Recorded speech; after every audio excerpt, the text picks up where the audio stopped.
여보세요? 예, 선생님. 예, 예. 잘 지내셨습니까? 예, 예, 예. 새해 복 많이 예. 받으시고요. 아이고, 선생님, 정말 감사합니다. 선생님, 봉쇄 많이 받으십시오. 예. 선생님, 오늘 여쭤보기로 한 질문보다도 예? 저한테는 더 중요한 질문이 있어서, 아, 그러시죠. 그러면 한번 여쭤보고 시작하면 어떨까요? 예, 그러죠. 예. 처음 스님을 뵐 때 어린 왕자를 구도적인 관점에서 수행의 관점에서 한번 재해석해 주십시오. 이렇게 질문을 드렸잖아요. 예, 예. 그런데 스님께서 이제 수양과 수행에는 좀 약간의 차이가 있다고 말씀하시면서 예. 수행은 방법론이 있는 수양이라고 이렇게 말씀하신 것 같아요. 예. 저만의 정의죠. 예, 예. 예, 근데 이제 제가 이제 화순에서 강원도 어느 집을 갈 때 예, 내비가 있는 그 여행하고 없는 여행하고 그 차이가 있듯이 예.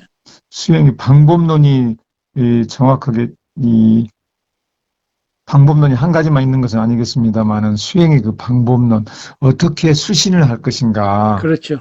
어떻게 네. 어떻게 예, 수신을 예. 자기 예. 몸을 닦을 것인가에 대해서 좀 말씀을 듣고 싶습니다. 그러니까 이제 아까로 돌아가서, 이제 수기, 이제 몸기자지만 이게 몸이란 뜻은 아니고 몸과 마음을 합쳐서 나를 기라고 그래요.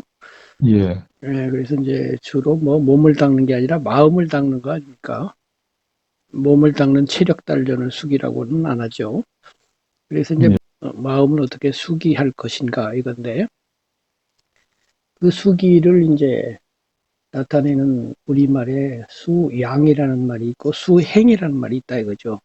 예. 그런데 이제 수양은 일반 상식 세계에서 널리 쓰이는 말이고 네. 특히 이제 육아 전통에서 많이 쓰이고요. 그 다음에 수행은 다른 데서도 많이 쓰이고 요즘 와서는 또 많이 일반화되기는 했습니다만은 주로 불교에서 많이 썼던 말이에요. 그렇죠. 불가에서 예, 좀, 예. 그래서 이제 불가는 수양이란 말을 아예 쓰지를 않고 수행 그러죠. 그래서 이제 제가 거기에 착안해 가지고 두 용어를 이렇게 이제 정의를 한 거예요.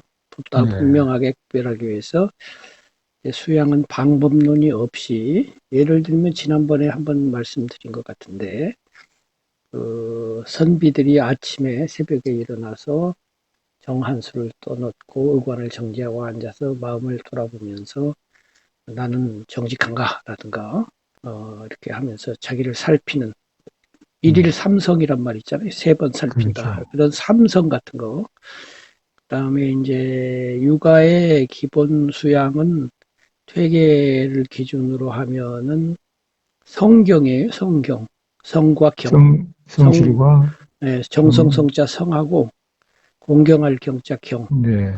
성경이 이제 특히 퇴계가 주목한 그리고 퇴계가 아니라도 그 선유들 앞에 나간 그 유학자들 송나라 때 그런 주자를 비롯한 유학자들도 성과 경을 강조했어요.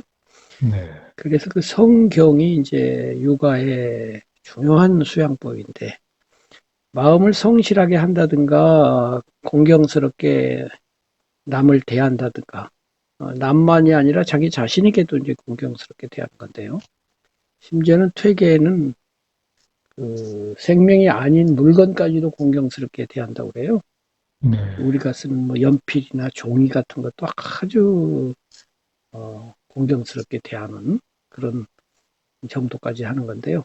이렇게 이제 구체적인 방법이 아니라고도 할 수 없지만 또 구체적이라고 할 수도 없는 방법들 아닙니까? 네. 누구나 또 할 수 있는 그 깊이나 차원은 다르지만 마음을 정성스럽게 한다든가 공경스럽게 한다든가 누구나 할 수 있고 또 조금은 하는 거잖아요. 음. 그렇지만 이제 불가에서 말하는 명상법이다, 수행법이다 해가지고 화두를 든다든가 이거는 정말로 구체적이란 말이에요. 음.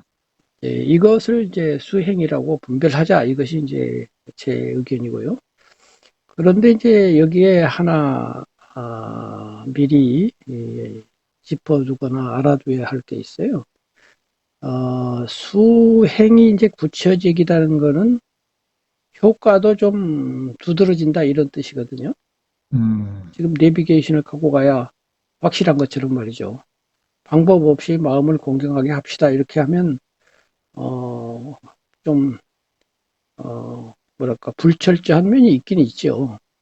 예. 그런데 비해서 이제 화두를 든다는 것은 철저한 것이 있고, 그래서 이제 중간중간 스승에게 가서 나가 이렇게 됐는데요 하고서 이제 과정을 점검도 할 수 있고 그래야 되는데, 이 뭐 성경 같은 경우는 성하다 경하다는 하지만은 성의 1단계는 이러하며 2단계는 이러하며 뭐 이런 건 없어요.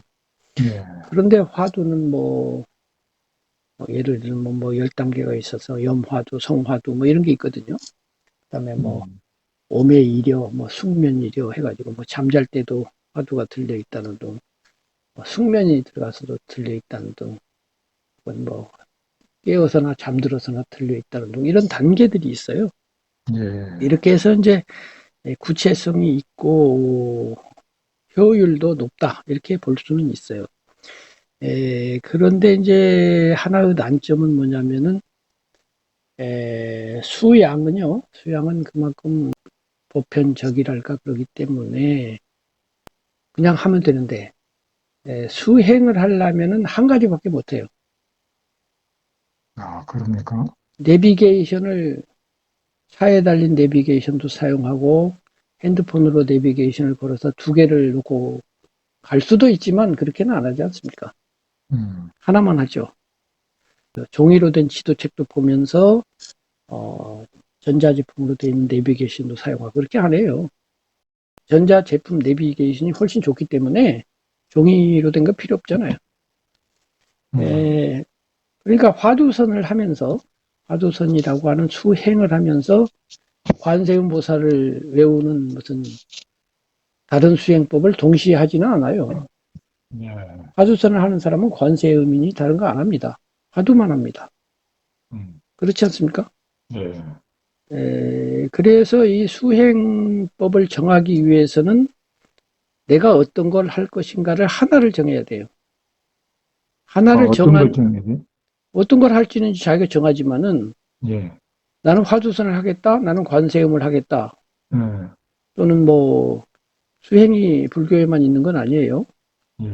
특히 힌두교에는 뭐 만트라를 중심으로 많은 수행법이 있고, 이제 기독교로 가면은 뭐 보는 사람마다 약간 의견이 다를 수 있겠습니다만은 기본적인 그 사상면에서 개신교에는 수행이 없다고 봐야 될 거예요. 개신교에는. 그런데 가톨릭에는 있어요. 이제 가톨릭도 여러 가톨릭이 있어서 로마 가톨릭만 있는 것이 아니라 뭐 그리스 가톨릭도 있고 러시아 가톨릭도 있지만은 그냥 우리가 가톨릭 하면 로마 가톨릭을 말하죠. 이 로마 가톨릭하고 개신교를 비교하면은 개신교는 이제 이른바 루터와 켈빈이 대표적인 사상가인데 루터가 처음에 종교개혁을 할 때 이른바 의인신앙이라는 걸 주장했단 말이에요. 그러면서 오직 성경만으로를 주장했어요. 오직 성경에만 근거하지. 오직 말씀, 오직 은혜. 예. 그러니까 성경 밖에 그 당시 가톨릭은 성경 아닌 것들을 너무 많이 가져왔다 이 말이죠. 성경 밖에서. 그리스 로마 전통에서 괜찮다 싶은 걸 막 가지고 들어왔고, 그러니까 인간 이성을 가져왔다 이거예요. 그러니까 신의 지식으로서의 성경은 인간의 지성으로부터 초연히 벗어난 아주 지고의 그 가르침인데, 그리스 전통에 있는 그런 철학적 인간 사유로서 얻어진 그런 고급 지식들을 성경 지식하고 섞었다. 인간적인 지식과 신의 지식을 분별하지 않고 신의 지식은 인간 지식과 전혀 다른 건데 인간 지식의 가치를 너무 높이 평가했다 이런 거예요. 그러니까 그런 거 하지 말고 예를 들면 뭐 대표적인 게 그 연옥이거든요. 연옥. 성경에는 연옥 없지 않냐. 근데 왜 가톨릭은 연옥을 만들었느냐? 그 연옥이라고 하는 것은 인간 지식의 반영이다. 간단히 말해서 인간 지식으로 볼 때 신데렐라도 천당 가고 신데렐라 계모도 믿기만 하면 천당 간다. 그 살인자도 믿기만 하면 천당 가고 성스러운 행위를 하고 사도 바울이나 베드로도 천당 간다. 그러면 악당도 천당 가고 성인도 천당 가면은 되겠냐? 이것이 이제 일반 상식인들이 누구나 생각할 수 있잖아요. 거기에 대한 대응법으로 이제 가톨릭에서 연옥을 만들었단 말이에요. 가기는 가는데 고귀하게 산 사람은 바로 가고 그 다음에 이제 나머지 사람들은 연옥에서 좀 씻어가지고 죄를 씻어가지고 천당 갈 만하게 만들어서 간다 해갖고 생긴 게 연옥이에요. 그렇지 않습니까? 그래서 가톨릭에서는 성인이라는 개념이 있는데요. 교황청에서 이제 이분은 성인이다 이렇게 추존을 하죠. 우리나라 같으면 이제 103위 성인이 있잖아요. 김대건 신부님을 비롯해서. 이 성인이라고 하는 의미는 가톨릭에서는 이분은 천당에 계신다라고 하는 것을 교회의 권위로서 확정하는 거예요. 이 말은 성인 아닌 분들은 지금 천당에 있는지 없는지 확인하기는 좀 어렵다 이런 의미도 있어요. 가톨릭에서는 성인을 순교자는 무조건 순교 자체만으로 성인으로 봅니다. 그래서 우리나라에 103명이나 되는 많은 성인이 있게 된 거예요. 그리고 이제 나머지 분들은 성인이 되는 과정이 굉장히 복잡해요. 먼저 성인 이전 단계인 복자로 추존을 하죠. 이제 테레사 수녀님 같이 마더 테레사죠. 인도에서 20세기 활동하셨던 테레사라는 분은 3명이 유명한데 첫 번째 아빌라우 테레사가 있고 그 다음에 소화 테레사가 있고 세 번째가 인도의 마더 테레사인데요.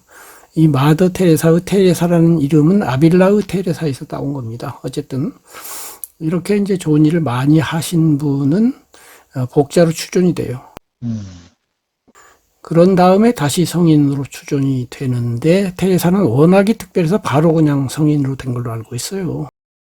그리고 이제 복자에서 이렇게 성인이 되어가는 과정에서 기적이 증명돼야 합니다.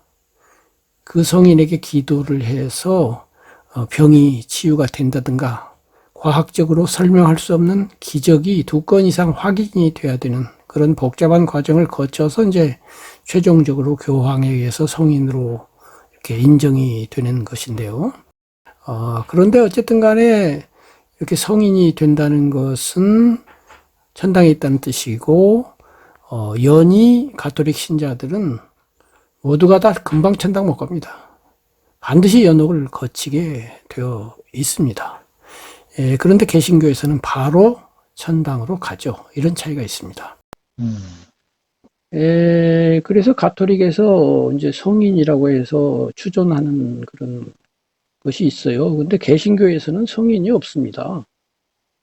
성인이라고 하는 거는 예수님만 성인이고 12사도도 성인은 아니에요. 엄밀한 의미에서 피조물이기 때문에 피조물은 완성자일 수가 없거든요.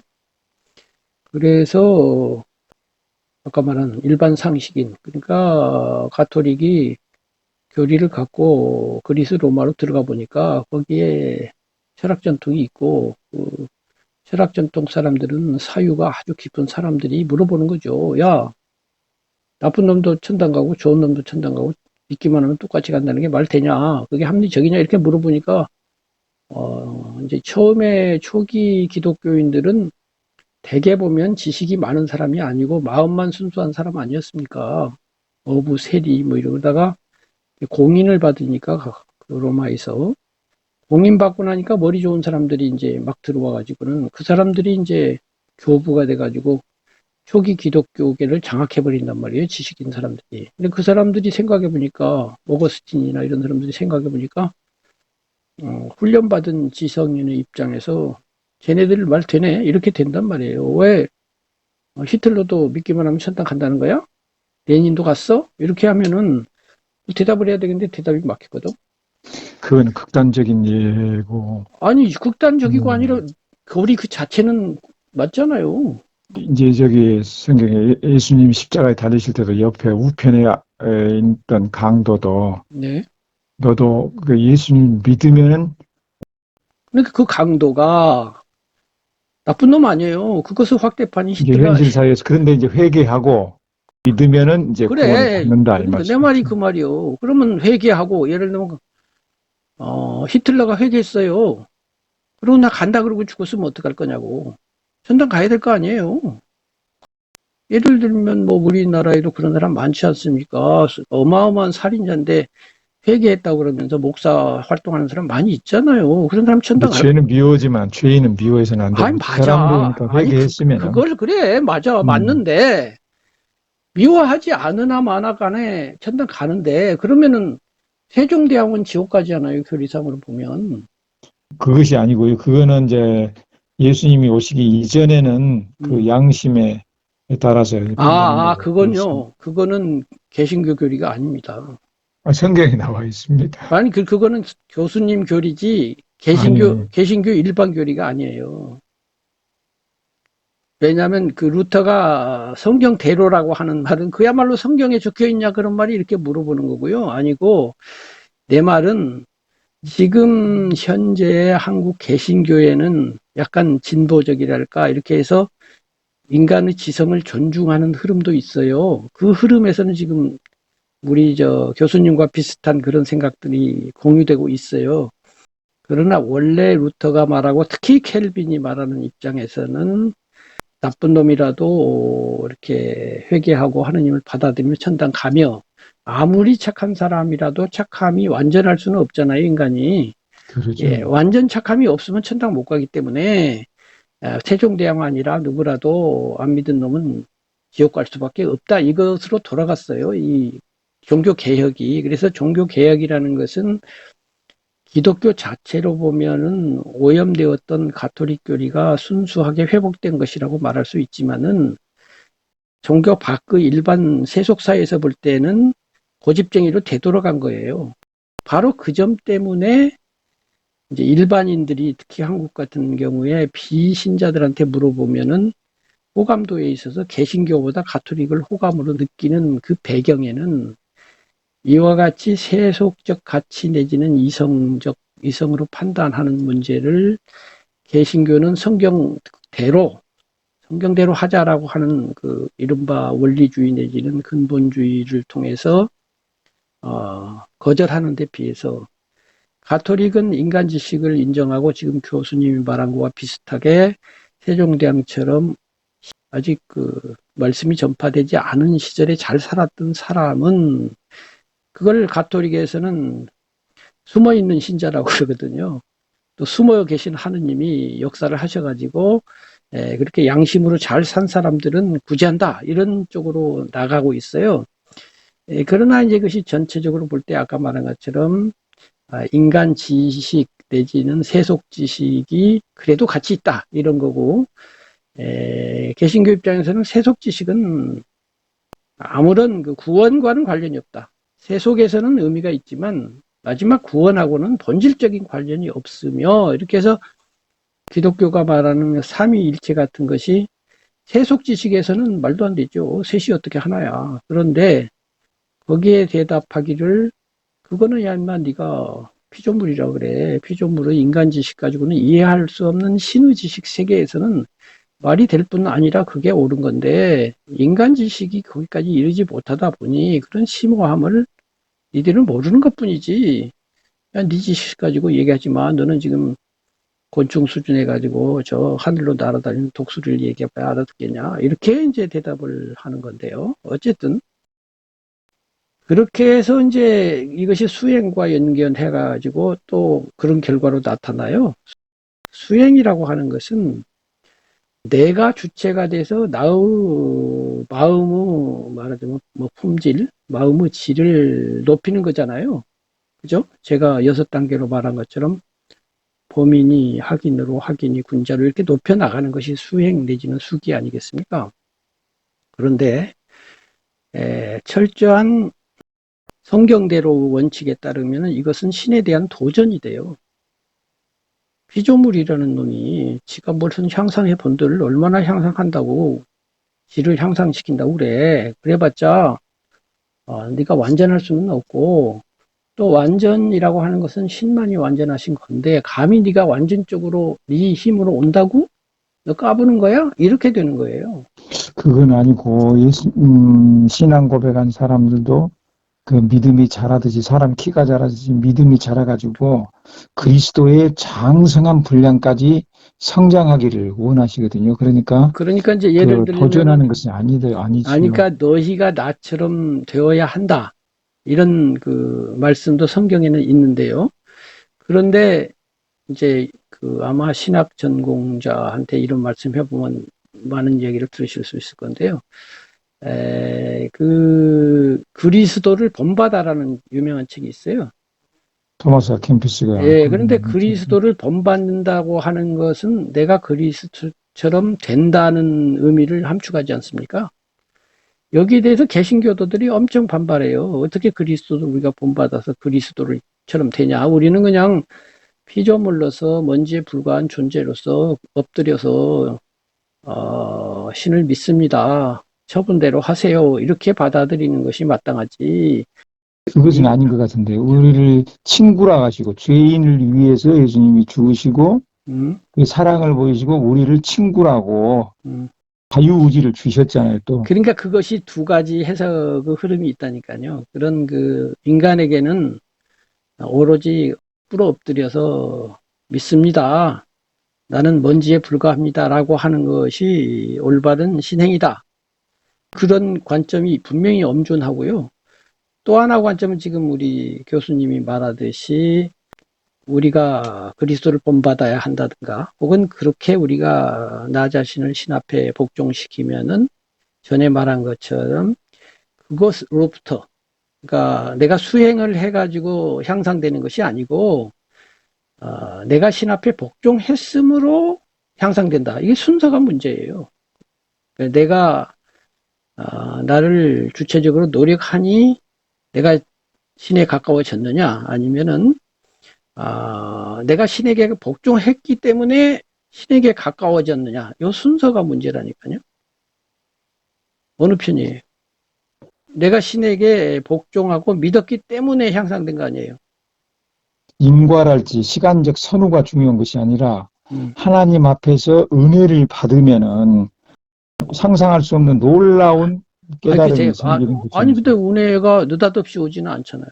아니 이제 자신을 쳐서 복종시키고 모든 인간이 그러니까 내 말이 그래요. 복종이 이게 먼저 자기 이제 뭐냐면은 그 육적인 생각 이렇게 이런 것들을 이제 자기를 쳐서 복종시키고 십자가 앞에서 은혜 안에 있으면은 하나님이 놀라운 이게 아니 은혜로 이제 그거는 왜 임하시는 거죠. 순서적으로 볼 때 나를 먼저 복종시켜야 은혜가 오든지 할 거 아니에요. 자기가 믿고 먼저 마음을 믿고 그러니까 순서가 은혜를 받으면은 근데 시간적인 관계가 없다는 게 말이 안 되지. 먼저 복종을 시켜야 되잖아요.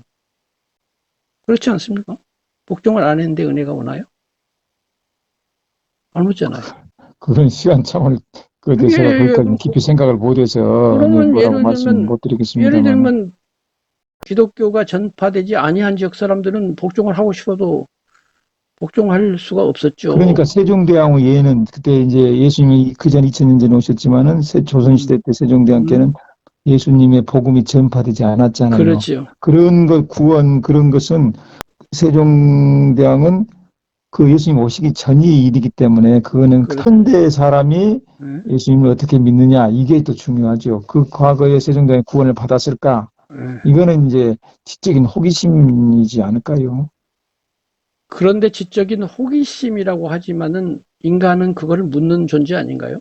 그러죠. 논리적인 존재로서. 근데 이제 논리 위에 계신 분이 하나님. 그래, 맞아. 그러니까 하느님은 인간 지성 위에 따로 존재한다고 믿는 것이 기독교의 기본이에요. 그래서 논리로 따지고 들면 야, 그거는 인간은 지성 차원이고 신지 차원은 그게 아니야라고 답한다니까. 네. 맞잖아요. 그렇게 하자고 하는 게 그게 개신교예요. 가톨릭과 개신교 근본 차이는 단지 그것뿐이에요.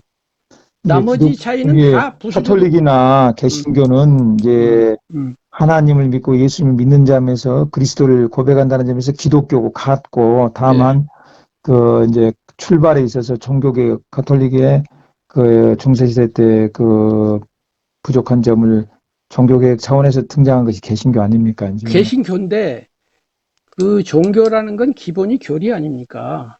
예.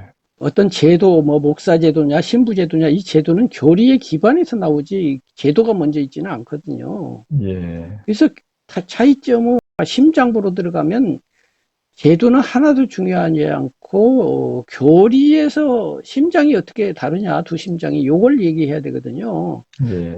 그러면 가톨릭과 개신교의 다른 심장부는 딱 하나예요. 지금 말한 것처럼 인간의 지성을 인정할 거냐 말 거냐예요. 개신교는 인정을 안 해요. 기본적으로. 그런데 가톨릭은 인정해요. 그래서 아까도 말한 것처럼 세속에 사는 인지를 중심으로 사는 사람 입장에서 가톨릭을 편하게 느끼게 되는 거는 그것 때문이지 다른 게 아니에요. 그리고 개신교가 가톨릭에 비해서 배타적인 것이 바로 그것 때문이에요. 왜냐하면 기독교고 뭐 가톨릭이고 너 왜 인지를 인정하니? 신 앞에 절대 복종을 해야지 되는데 인지가 모자랐어 라고 하는데 세상 사람들은 야, 나 인지로 사는데 별 볼 일 없다고 그러네? 합리적으로 물어보니까 쟤들은 신이라고 하는 합리로서 설명할 수도 없고 삼위일체 같이 믿으면 기고 안 믿으면 기도 안 하는 그런 거 갖고 다 얘기하네? 나하고는 통하지 않네? 그래 답답함을 느끼는 거예요. 바로 이겁니다. 이제 중세시대 때는 인간의 이성을 신중심으로 생각하고 인간의 이성을 이렇게 인정하지 않았다고 할 수가 있을지 몰라도, 이제 저는 이제 짧아서 제대로 이제 이해하지는 못하고 있습니다만은, 하나님은 인간의 자유의지를 주시고, 그 다음에 이제 도마가 의심을 할 때 내 옆구리에다가 내 옆구리에다 손을 넣어봐라 라고 이렇게 의심, 이렇게 합리성, 이걸 인정해 주시는 것이 예수님이시고, 이성과 지성을 배척하는 것이 아니고, 그 이성 너머에 계신, 이성을 뛰어넘어서 계신 너머에 계신다는 것 예수님, 자체가 배척이요. 부정이죠, 부정. 배척은 아니고 부정이라고요. 신이 넘어 계신다고 말하는 것 자체가 부정 아니에요. 넘어라는 말은 초월이라는 건데. 초월이죠, 예, 예. 이성의 초월에 있다는 거는 이성을 아래로 본 거 아니에요. 초월 못된 거 아니에요, 이성은. 인간의 이성도 허락하지 않으셨을까 싶습니다. 아니, 인간에게 주신 허락은 거니까. 했어. 허락은 했는데, 그 허락이라고 하는 게 어디까지나 인간 세계 안에서 허락이고, 신의 초월적 데는 미치지 못하는 허락이라니까. 그러죠. 이성으로 하나님 이성에는 한계가 있잖아요. 인간 이성을 믿었을 때. 오로지 신을 접근하는 건 이성으로는 안 되고 믿음만으로 된다는 거 아니에요. 그러죠. 그리고 이제 이성을 절대시했을 때 인간 세상에 죄악과 전쟁이 또 일어나죠. 그래서 이제 이성의 한계를 느꼈잖아요. 그래서 기독교가 그런 거예요. 기독교는 그래서 기본적으로 인간 이성 내지는 인간의 능력 자체가 신의 능력하고는 전혀 별개의 차원이기 때문에 인간 안에서 아무리 잘나봤자 피조물이고 불완전하며 죄에 떨어져서 악으로 굴러떨어진다. 그러니까 오로지 믿음과 신을 통해서만 이 문제가 해결된다라는 것이 기본 입장이라고요. 맞잖아요. 다만 가톨릭은 그 기본 입장은 똑같아요. 개신교랑 똑같은데 아까 말한 것처럼 그리스 로마로 들어가 보니 거기 지성이 발달된 인간들이 축적해 놓은 것이 있고 거기 똑똑한 인간들이 와가지고 야 논리적으로 이렇게 물어보고 인간 지성으로 물어보는데 이 교부들도 지성 있는 사람들이니까 답답하거든. 대답이 잘 안 되거든. 그래서 이런저런 개발을 하는 거예요. 그렇게 해서 점점 인간 지성을 받아들이긴 받아들이되 그러나 신지 밑에 있는다는 것은 틀림없다. 이렇게 한 거예요. 그런데 이제 그것이 이제 그것만 있었던 게 아니라 다른 그 가톨릭이 타락상이 나타났잖아요. 교황이 뭐 결혼을 몇 번씩 하고 막 정부를 두고 뭐 권력을 가지고 싸우고 막 이런 아주 지저분한 일들이 많이 일어나서 밑에 부패하니 그때 이제 루터라고 하는 굉장히 용감하고 또 참신한 시각을 가진 분이 나와가지고 다 때리쳐라 성경대로 돌아가자 이렇게 주장을 하니까 많은 호응이 있어갖고 종교 개혁이 일어나고 결국 개신교가 됐는데 그런 개신교의 기본 입장이 성경으로 돌아가자. 성경 중심으로. 그러죠. 성경으로 돌아가죠. 그다음에 만인 사제론이란 말이에요. 모두가 그렇죠. 사제인데 중간에 사제가 껴가지고 왜 세 받아 먹고 있냐. 우리는 하느님하고 직접 소통할 거야. 교환수 필요 없걸랑 이렇게 했단 말이에요.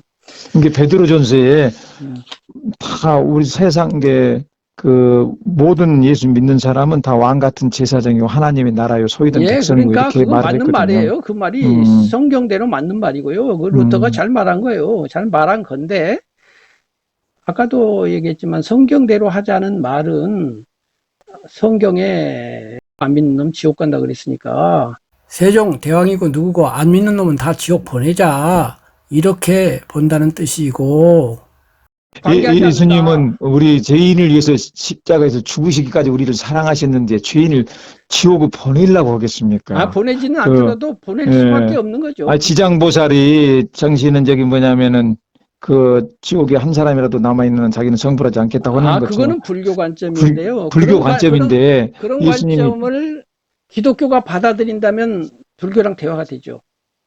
예. 그런데 그런 거 안 받아들이니까 대화가 안 되고 종교 간의 대화는 이루어져야죠. 그럼요. 그래서 내가 처음에 그 종교를 사찰이나 교회 안에서 보는 내재적 관점과 밖에서 보는 외재적 관점 말했잖아요. 예. 그 외재적 관점에서 대화를 해야 되는데 그 외재적 관점이라는 것이 세속 관점이거든요.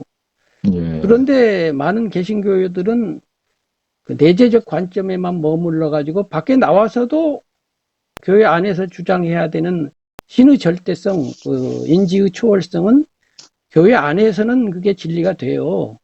근데 교회 밖에 나와서는 야, 신 안 믿는 사람한테 그 말 해봐야 그건 네 생각이고 이렇게 되거든요. 그러니까 인간은 그 교회나 사찰 안에서도 살고 밖에서도 사는데 밖에 나와서 다른 종교인하고 또는 종교를 안 믿는 사람하고 대화할 때는 신지는 그만두고 인지로서 대화를 해야 되거든요. 그런데 거기 와서도 신지를 갖고 자꾸 주장을 하니까 이게 부딪히는 거거든요. 그러니까 이명박 같은 사람이 서울시장 하면서 서울시를 뭐 하느님에게 봉헌한다. 이거는 교회 안에서는 해도 되는 말이지만은 밖에 나와서 그렇게 말한다는 거는 그게 뭘 모르는 사람인 것이 그 사람이 시장 된 것이 어디 교인이 만들었습니까? 서울 시민이라고 하는 세속 사회에서 세속 사람들이 한 거예요. 그러니까 가이사의 것은 가이사에게, 하나님의 것은 하나님에게 이렇게 된다는 점에서 그렇죠. 그거를 분별을 못하는 거지. 아니 이제 사람은 실수도 있을 수 있잖아요. 아니 이제 그러니까 내 말은 뭐 이명박을 비판하자는 게 아니고 그렇게 현대인의 입장에서는 종교인에게 종교인으로서의 입장과 세속인으로서의 입장이 병존한다. 네. 그래서 타종교인과 대화할 때는 세속인의 입장, 즉 인간의 지성 입장에서 말이 되냐 안 되냐를 토론해야지 네. 믿음은 있고 안 믿음은 없는 그런 초월 지식 내지는 신이라고 하는 또는 마찬가지로 불교도 뭐 열반이든지 이런 거는 믿어야 열반이지 열반이 있는지 없는지 알 게 뭡니까? 그런 얘기로 대화를 해봐야 싸움만 일어나고 통하지를 않아요.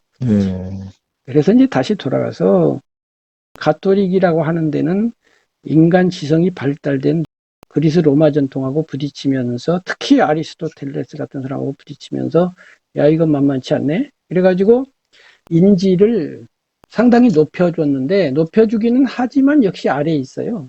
이거는 가톨릭 최고의 철학자라고 하는 토마스 아퀴나스의 기본 입장이고요. 제가 그렇게 좋아하는 단테 있잖아요. 단테. 단테의 신곡 있잖아요. 신곡이 그런 구조로 쓰여져 있어요. 이런 거를 제가 정리한 것은 단테 때문이에요. 단테의 신곡을 보면 지옥에서부터 연옥을 거쳐 천국으로 올라가도록 이렇게 되어 있잖아요. 이야기가. 그런데 지옥으로 먼저 내려가면 권외 지옥이 있어요. 지옥 밖에 지옥이. 그게 이제 림보예요. 림보. 림보 아세요? 몰라요. 그 가톨릭 개념이에요. 림보가 있는데 이제 림보에 가면은 세 종류 사람이 있는데요. 이 림보는 뭐냐면 이제 지옥은 고통스러운 곳이지 않습니까? 림보는 고통스럽지도 않고 안 고통스럽지도 않는 그런 지옥은 지옥인데 지옥이 아닌 그런 지옥이에요. 그런 지옥인데 단테 신곡이 그렇게 나온다 이거죠? 나오죠. 당시의 가톨릭 교리를 반영해서 이 책을 썼거든요. 이 사람이 교리에 대해서 아주 달통한 사람이에요. 그렇습니다. 예. 그래서 단테 연구가인 일본의 학자는 단테는 문학가이면서 철학가인 아주 드문 사람 중에 한 사람이다 이렇게 하는데요. 네.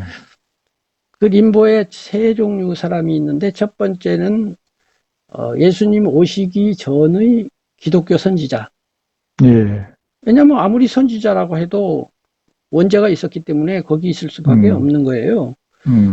그래서 단테 갈 때는 없었어요. 왜냐하면 예수님이 부활하시면서 다 데리고 가버렸으니까.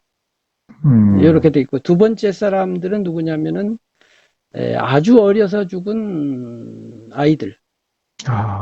아이들이 죄를 짓기도 전에 죽었어.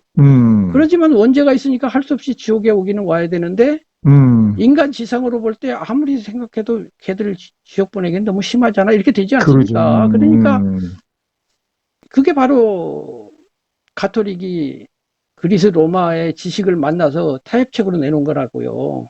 내놓은 게 걔네들은 지옥까지는 심해. 이렇게 해갖고 림보라고 하는 애매한 데를 만들어서 거기다 넣은 거예요. 테스라고 하는 유명한 소설 있죠. 예. 거기 보면 테스가 처녀로서 그 남자에게 이렇게 당해가지고 아기를 갖게 되고 아기를 낳아요. 그러다가 아기가 죽으려고 막 힘들어해요.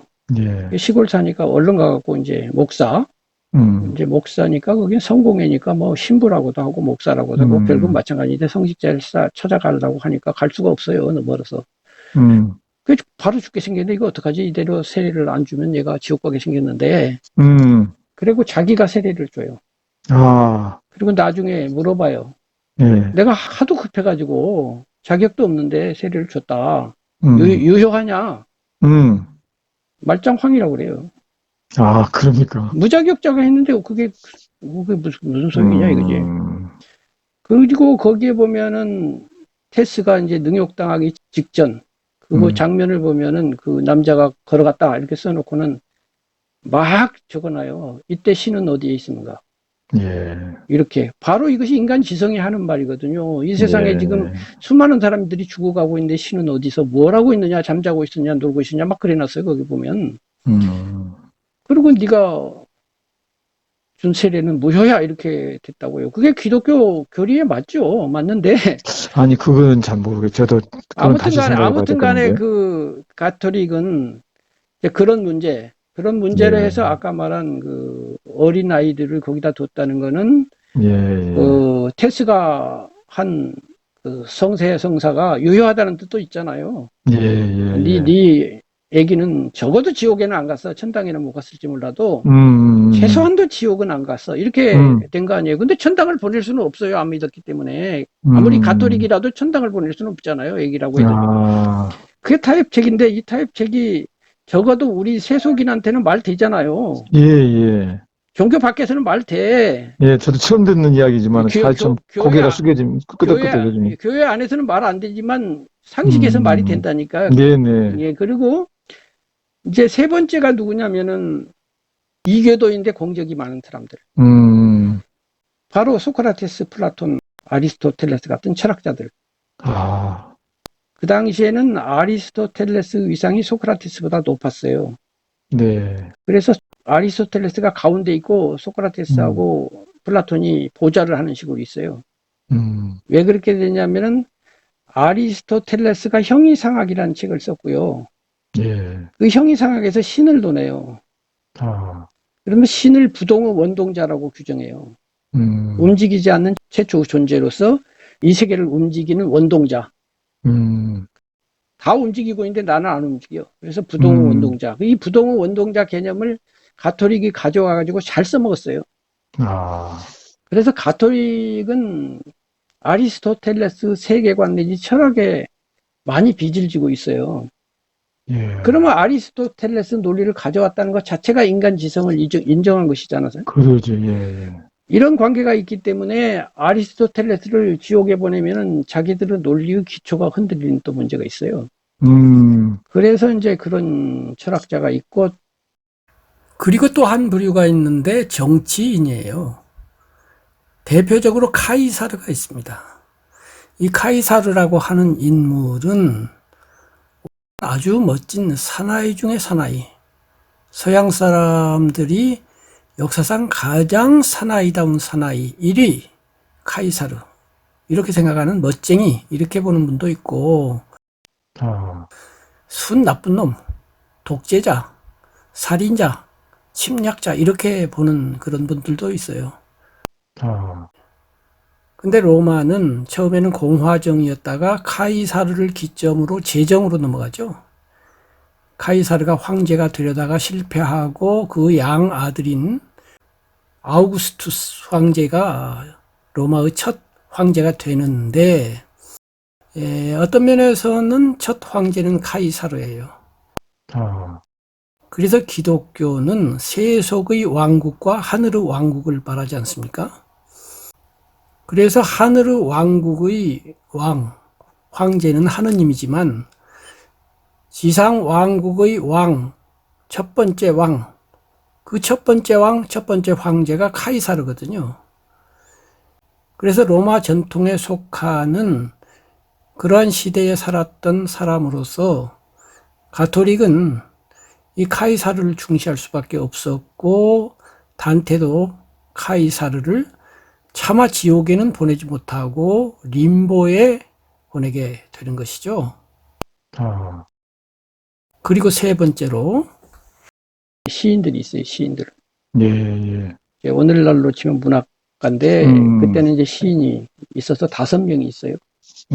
호메로스를 비롯해서 연극 작가들 있잖아요. 그리고 재미있는 거는 나는 그 6번째가 되었노라 하고서 자기가 6번째 위대한 시인이다 이렇게 스스로 자부를 하죠. 근데 그럼 자기 앞에 있는 5번째가 누구냐면은 나머지들은 그리스 시인들이고요. 이 5번째는 로마 시인이에요. 로마 시인 비리길리우스예요. 이 비리길리우스가 맨 처음에 단테에게 나타나가지고 단테를 안내해가지고 지옥과 연옥을 구경시켜주는 안내자입니다. 그런데 이 비리길리우스가 이 신곡 안에서 인지를 상징해요. 인간의 지성. 그렇기 때문에 연옥 꼭대기에 이제 지상 낙원이 있는데요. 거기까지는 안내하지만 천국에는 안내할 수가 없어요. 인지기 때문에. 그래서 천국의 안내자가 따로 있어요. 그 사람이 유명한 베아트리체예요. 단테의 애인. 조용필이 노래도 나오는 베아트리체. 단테가 2번 만났거든요. 9살 때 1번 만나고 18살 때 1번 만났을 뿐이에요. 잠깐만 만났어요. 근데 너무너무 고상하고 인간이 아니라 신처럼 고상한 거야. 적어도 단테가 보기에는. 그리고 평생 사모했단 말이에요. 그리고 24살 때인가 이제 다른 남자랑 결혼했다 죽었는데 그 사람에 대해서 시를 계속 쓰면서 여기에서는 천사로 만들어 놨어요. 그래서 이 사람이 신지의 대표자예요. 이 작품에서. 그래서 이제 처음에 단테가 숲속에서 길을 잃고 막 표범, 늑대 이렇게 둘러싸여 갖고 어찌할 바를 모르고 있는데 비리길루스가 나타나서 내가 너를 안내하겠다. 그러면서 너는 지옥에서부터 하느님까지 다 볼 거야 이렇게 해요. 어떻게 해서 왔수? 그러고 물어보니까 베아트리체가 나보고 가라고 그랬다. 그 베아트리체는 천사기 때문에 이 더러운 세상에 내려올 수가 없어요. 그래갖고 그 세상은 2단계의 세상은 당신이 좀 안내하시오.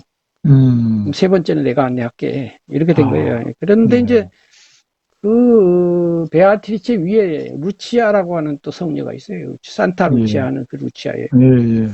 그 루치아가 또 베아트리체 보고 가보라고 그랬고 루치아는 성모가 가라고 그랬어요. 그래서 끝까지 가면 성모하고 연결이 돼요. 그래서 이렇게 구조를 잡았다는 것 자체를 통해서도 우리가 알 수 있는 것은 기독교가 인지와 신지를 분별한다는 것. 인지는 아무리 날뛰어봐야 천당에 도달하지 못한다는 것.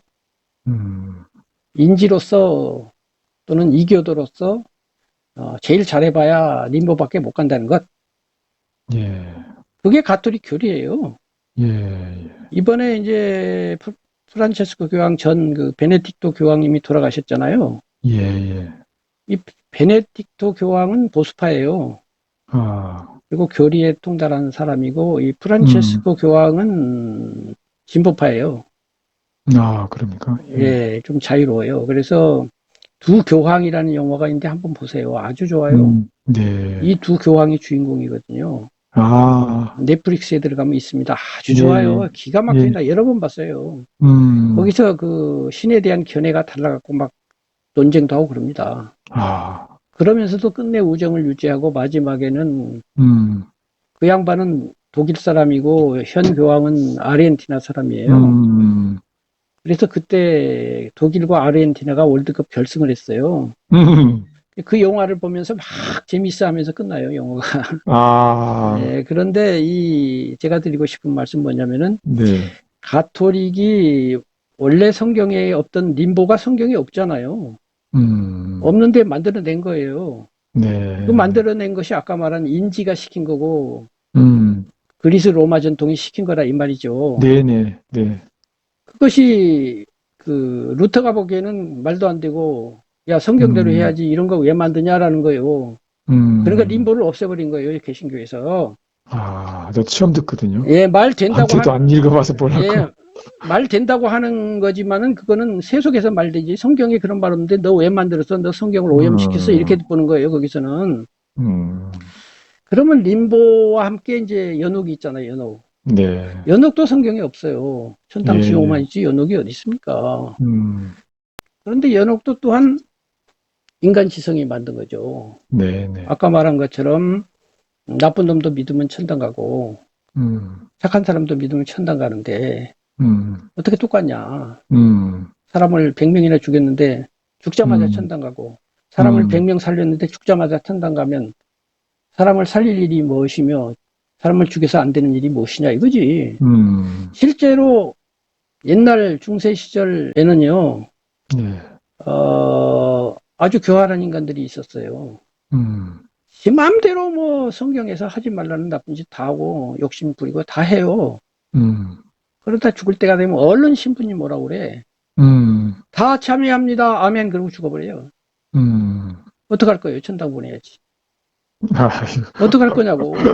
이런 놈들이 그거는 있었거든요. 좀, 예, 예. 그래서 그런 걸 하도 보다 보니까 가톨릭에서 안 예, 되겠다 해갖고 연옥을 만든 거예요. 간단히 예, 말해서. 야, 예, 임마, 예. 그래도 그렇게 가면 너 연옥에서 한 100만 년쯤 고생하고 나서 천당 가거든. 그러니까 어, 그러지 말고, 살 때도 잘 살아. 이렇게 된 거예요. 간단히 예, 말하면. 예, 예, 그렇게 예. 됐는데, 개신교 입장에서는 연옥 좋아한다. 이 성경이 예, 없으니까. 없으니까 없애. 이렇게 한 거예요. 그래서 음. 내가 전에 말씀드렸을 것 같은데, 기독교는 양변론이다. 이거냐 저거냐, 뜨겁냐 차갑냐, 내 편이냐 음. 아니냐만 가린다고 제가 얘기했고, 교수님은 뭐 안 그렇다는 반론을 하신 것 같은데, 사실은 음. 그래요. 천당이냐 예, 지옥이냐만 있지, 세 번째인 연옥이 없어요. 림보도 없고. 예. 그러니까 내 편이냐 네 편이냐 이거야. 근데 음. 내 편은 가고 네 편은 못 간다 이거야. 뭐 아무리 착해봐야 못 가고 이것이 기본 주계예요. 그런데 공자나 부처님은 세 번째가 있다 이거지. 그리고 세상 지식에도 이른바 지혜롭다라는 것은 세 번째, 즉 림보를 만들고 연옥을 만드는 그런 논리적 사고가 세속에 있다 이 말이에요. 음. 그래서 원만하다고 내가 말했잖아요. 그렇게 하면 음. 원만해지는데, 그래서 가톨릭은 원만하게 세속하고 타협이 되는데, 개신교가 타협이 안 되고, 개신교 애들은 뭔가 모르게 배타적이고, 야, 좀 피곤해. 이렇게 보통 사람이 많이 생각하는 이유가 세 번째가 없어서 그래요. 이해가 가시죠? 그, 예, 어쨌든 예, 조금 더 말씀하십시오. 설명하면, 네. 그래서 이제 림보라고 하는 거는요, 네. 연옥은 현재 가톨릭이 인정을 해요. 그러겠죠. 예. 그런데 림보는 안 인정을 해요. 아, 가톨릭에서도? 이제 그 중세 시절에는 인정이 됐는데, 예, 인정하는 파와 안 인정하는 파가 또 있어요. 예, 예. 그래서 보수파인 돌아가신 교황은 인정을 안 해요. 베네딕토 교황님은. 근데 현 교황은 꼭 인정을 한다고는 안 했지만은 굳이 말하면 인정하는 파예요. 네. 그러니까 거기는 이제 반쯤 성경대로지. 개신교 쪽으로 성경대로 하자라고 하는 게 보수파라고요. 그래서 거기는 성경에야 림보가 없지 않냐. 그리고 림보를 인정을 안 하는 대신 그래도 연옥은 그것까지는 이렇게 된 것 같아요. 네. 그렇게 돼가지고 어떻게 되냐면은 한 20년 넘고 한 30년쯤 됐을 겁니다. 그때 그 개신교하고 그 가톨릭이 교리 통일 회의를 했어요. 교리를 통일하자. 우리가 형제간에 이러면 안 되지 않냐 해갖고 여러 해, 뭐 10년 가까이 했는데 개신교 전부가 참여하지 않고 8개 교파만 참여를 했어요. 네. 그래서 그 결론이 난 것이 신문에 조그맣게 난 거를 지금도 기억해요. 저는 그런 것이 관심이 있다 보니까 신문 저 구석에 조금 났는데 그 보이더라고. 그래서 타협된 내용은요, 이런 거예요. 네. 그러니까 제1조를 우리는 공유한다. 네? 제1조. 제1조가 뭐예요? 제1조는 이제 신을 믿는 거죠. 하나님을 믿는 거. 신이 모든 것을 창조하시며 우리는 신의 피조물이며 신을 믿음으로써 구원받는다는 제1조. 근데 이제 제2조에서 가톨릭과 개신교가 달라지거든요. 제2조가 이제 이른바 사랑이에요, 사랑. 사랑인데 이 사랑이 넓은 의미에서는 세속이거든요. 살아생전에 좋은 일을 하는 것 또는 인간 지성도 여기 포함돼요. 그래서 인지, 인간 지성 내지는 인지의 가치를 인정할 거냐 말 거냐가 이제 논쟁의 핵심이다 이 말이지. 개신교는 인정 안 하려고 그러고 가톨릭은 인지를 신지하고 똑같은 차원은 아니라 하더라도 신지가 3층인데 2층으로는 인정해 줘야 될 거 아니냐. 악하고는 다르지 않냐. 악은 1층인데 2층은 인정해 줘야지. 근데 1층이고 2층이고 인간 지성은 말짱이야. 이렇게 하냐. 이런 고집을 부릴 거냐. 그거 갖고 맨날 얘기해봐야 그거밖에 할 얘기가 없어요. 나중에 본질은 그거거든. 두 개가 다른 거는. 그래서 결국은 또 타협을 할 수밖에 없어요. 대화를 한다는 건 타협을 한다는 거니까. 그러니까 타협 결과는 뭐냐면 우리는 1조에 충실함으로써 2조가 자연 발생적으로 뒤따른다는 것을 합의하는 거예요.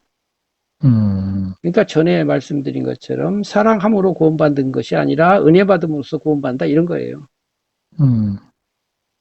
그렇게 해서 타협을 봤지만은 어쨌든 이런 것을 통해서 우리가 개신교와 가톨릭의 근본 차이가 다른 데 있는 것이 아니라 인지를 어느 만큼 인정할 거냐, 아예 인정하지 말 거냐라고 하는 데 있다는 것이죠. 그러나 이제 시간이 지나면서 세속사회가 힘이 점점 커지니까 개신교 안에서도 그런 가톨릭적 흐름, 지금 교수님 비슷하게 세종대왕도 좀 봐줘야 되잖아. 뭐 이런 흐름이 생기는 거야. 에? 너무 심하잖아. 세종대왕은 안 갔는데 우리 어머니 맨날 욕심만 부리고 살다가 교회만 가고 말이야. 실제로 하는 거 보면 하나도 모범이 안 되는데 우리 어머니는 갔대는데 그렇게 좋은 일 많이 한 분은 지옥 보내놓고 내가 마음이 불편하네. 이런 사람들이 생기는 거예요. 그리고 이 두 번째를 인정하느냐 안 하느냐에서 어떤 결과가 나오면 지금 우리가 어디서 시작했냐면 수행 가지고 시작한 거 아닙니까? 수행법이 있느냐 없느냐에도 나타나요. 수행법이라는 건 자기를 노력해서 개선하는 건데 개선한다는 건 인간을 2층 정도는 인정해줘야 개선의 노력이 시작되지. 인간이 층이고 뭐고 말짱황이야. 인간은 아무런 가치도 없고 존재도 없고 그냥 신 앞에 꿇어 엎드리는 먼지털이야. 이렇게 하면 신이 은혜를 받았기만 해서 내가 성장해야지 내가 나를 성장시키는 것이 본질적으로는 불가능해져요. 개신교에서 가장 중요한 철학자가 누굽니까? 칼뱅이죠. 칼빈.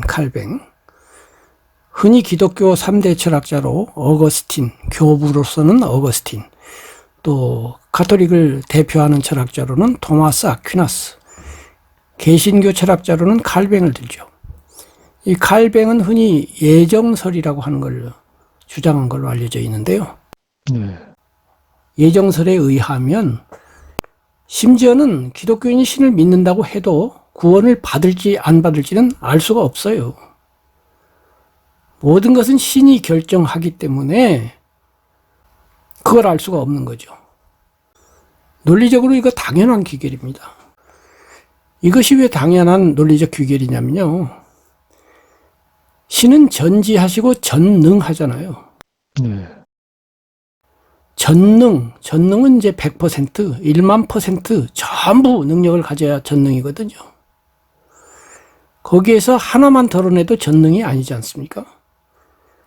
9,999능하고 1만능은 다른 겁니다.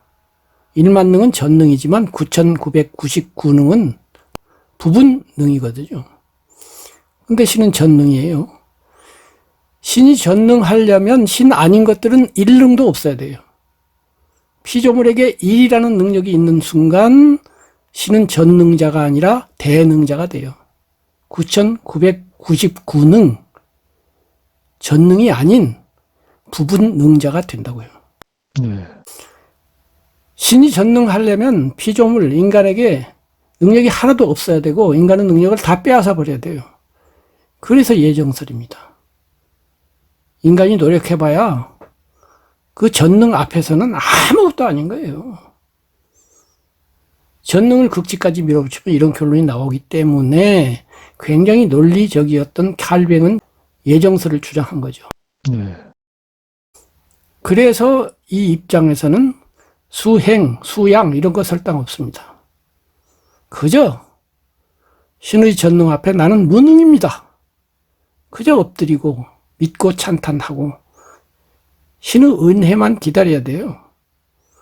이런 구조가 기독교 구조입니다, 사실은. 칼뱅의 구조일 뿐 아니라 기독교 구조예요. 인간 지성을 받아들이지 않는 한 끝까지 밀어붙이면 이렇게 됩니다. 그래서 기독교는, 특히 개신교는 수양이니 수행이니 이런 것을 무능자가 전능자에 도전하는 그런 것으로 보는 면이 있다. 이런 뜻입니다. 네. 그렇기 때문에 그 가톨릭에 비해서 개신교회는 수행법이 구체적이지 않고 기도하고 참여하고 이런 수양법은 있지만 구체적인 행법이 결여돼 있어요. 가톨릭에 비해서는. 그래서 가톨릭에는 명상이라는 게 있어요. 예. 가톨릭에는 이제 묵상, 관상이 있잖아요. 묵상, 관상이 있죠. 예. 근데 개신교회는 묵상이라는 수행법은 없어요. 수양법만 있어요. 기도. 아니, 개신교 안에서도, 그게 요즘 생기고 있어요. 요즘에 이제 좀 그래, 그게 관심을 많이 가지고 있고. 그것이 가톨릭화야. 개신교의 가톨릭화고, 개신교의 세속 정신의 수용이라고. 외부 정신을. 그러니까 내가 언젠가 그 기독교 방송을 들으니까 목사님이 명상하기를 뜻밖의 하시면서 첫 말씀에 명상은 두 종류가 있는데 집중 명상과 통찰 명상입니다 이러더라고. 아, 그래요. 예, 그래서 이제 개신교도 명상을 받아들이기 시작하고 그것이 가톨릭화예요, 넓은 의미에서는. 그리고 세속과의 협상을 하는 거예요, 세속 정신과. 그래서 인간이 노력도 해야지 왜 하느님만 붙들고 믿고만 있으면 되겠냐? 이렇게 된 거예요. 수양을 해야 될 거 아니야. 나아가서 수행을 해야 될 거 아니야. 방법론이 있어야 될 거 아니야. 그래서 요즘 뭐 기독교 수양원 이런 거 있잖아요. 수양원이니 뭐니 해서 이제 뭐 개신교 수도원이 있습니다. 그러니까 수양원이라고 보통 그러더라고. 이게 수양원은 그래서 최근에 그러니까 개신교 수도원이라는 것이 지금까지 없었던 거예요. 루터 켈빈 때는 없었는데 요즘 와서 생긴다는 것은 가톨릭에서 그런 피정도 하고 하는 것들을 가만히 보고 또 명상이 세계적으로 퍼져나가는 걸 보면서 야, 우리도 구체적인 수행법이 필요하구나를 느낀 거지. 간단히 말해서 수양법만 갖고는 좀 부족하다 이렇게 된 거예요. 그래서 이제 뭐냐면 전 세계적 트렌드가 종교보다는 영성을 강조하잖아요. 그렇죠. 그래서 그 영성을 강조한다는 것 자체가 교회 밖으로 나온다는 의미가 있어요. 아니, 밖으로 나온다기보다는. 그러니까 교회 안에 있기는 있는데, 교회 밖에서 다른 종교 내지는 다른 가르침과 배척하지 말고, 같이 공유되는 면을 찾아보자 이런 거잖아요. 이제 예수님을 이제 하나님 아들 신앙 고백하면서도 그렇죠. 하면서도 어떻게 하면 예수님께 잘 갈 수 그렇죠. 있겠느냐라는 그런 거를 것으로서 이제 그 중세 그 카톨릭에서 있는 그 명상, 묵상, 그러죠. 관상 예. 이런 좋은 영적인 전통을 받아들이려고 하는 그 그러죠. 시도들이 그렇죠. 많이 그렇지. 보이더라고요. 그렇죠. 그것은 또 넓은 의미에서는 가톨릭 밖에 있는 힌두교나 불교의 또 명상과도 관련이 되니까 교회 밖의 흐름을 그래도 무시하지 않고 좀 살펴보자 이런 거니까 교회 밖이 넓은 의미에서는 세속이고 인지, 인간 지성의 세계니까 인지를 그래도 좀 인정 좀 하자고 이런 흐름이라고 볼 수 있다 이거지 내 말은. 그래서 그것이 넓은 의미에서는 가톨릭이 그 림보라든가 그런 그 연옥을 받아들인 거하고 유사한 게 아니라 똑같은 거예요. 형식만 다르지 본질은 로마 가톨릭이 그리스 전통과 만나면서 그리스 로마 전통의 지식을 받아들여서 또 그런 논리와 합리 정신을 받아들여서 연옥과 림보를 만드는 거와 유사한 거예요. 그런데 그렇게 해서 이제 아까 말한 그 개신교조차도 이제 수양적인 것 말고 구체적인 행법으로서의 이런 그 가톨릭의 묵상이라든가 불교의 참선이라든가 이런 거를 우리도 좀 생각해보자 이런 단계까지 왔다고 볼 수 있죠. 예. 저도 이제 들은 말입니다만, 렉시오 디비나 그래가지고, 거룩한 독서법, 그래서 성경을 이제 읽고, 그러죠. 묵상하고, 예, 또 예. 깊이 들어가고, 이런 게 그래, 있더라고요. 이제 그게 방법론이죠. 그래서 예, 그게 이제 그렇게 되면 수행이 되는 거죠. 내 기준으로 하면. 네, 그래서 수행의 효과가 수양의 효과보다 크니까, 구체적이니까 클 수밖에. 그러나 아까 말한 것처럼 수행은 동시에 두 가지 못해요. 왜냐하면 네, 전념을 해야 되기 때문에 네, 하나 전념하기 위해서는 전자는 오로지 전자인데 오로지 해야지 뭐 이것도 하고 저것도 하면 집중이 안 되니까. 네, 그러나 그 전념이라는 말은 다른 걸 배타한다는 의미를 함축해요. 다른 걸 안 하니까. 그리고 수행이라고 해서 하나를 결정한다는 것은 다른 행법들을 다 물리친다는 뜻이 있잖아요. 그것이 꼭 베타까지는 아니라 하더라도 적어도 내가 하는 것이 최상이고 최고다는 것은 인정하는 거거든요. 베타는 아니라도 니들은 다 2등 이하야. 나는 1등을 할 거야. 이렇게 해서 1등을 하지 누가 2등 수행법을 하겠습니까? 그러니까 이런 수행법을 선택한다는 것은 교리적으로 정리를 해서 뒷받침을 받아가지고 어떤 행법을 선택하게 되는 것이고 그래서 그 전 단계에서 교리적 분별이 아주 중요해요. 왜냐하면 그 분별을 잘못하면은 엉뚱한 수행법이 최고라고 믿는 데 도달하지 않겠습니까? 그래서 예를 들면 일본에서 건너온 남묘호랭개교라고 있어요.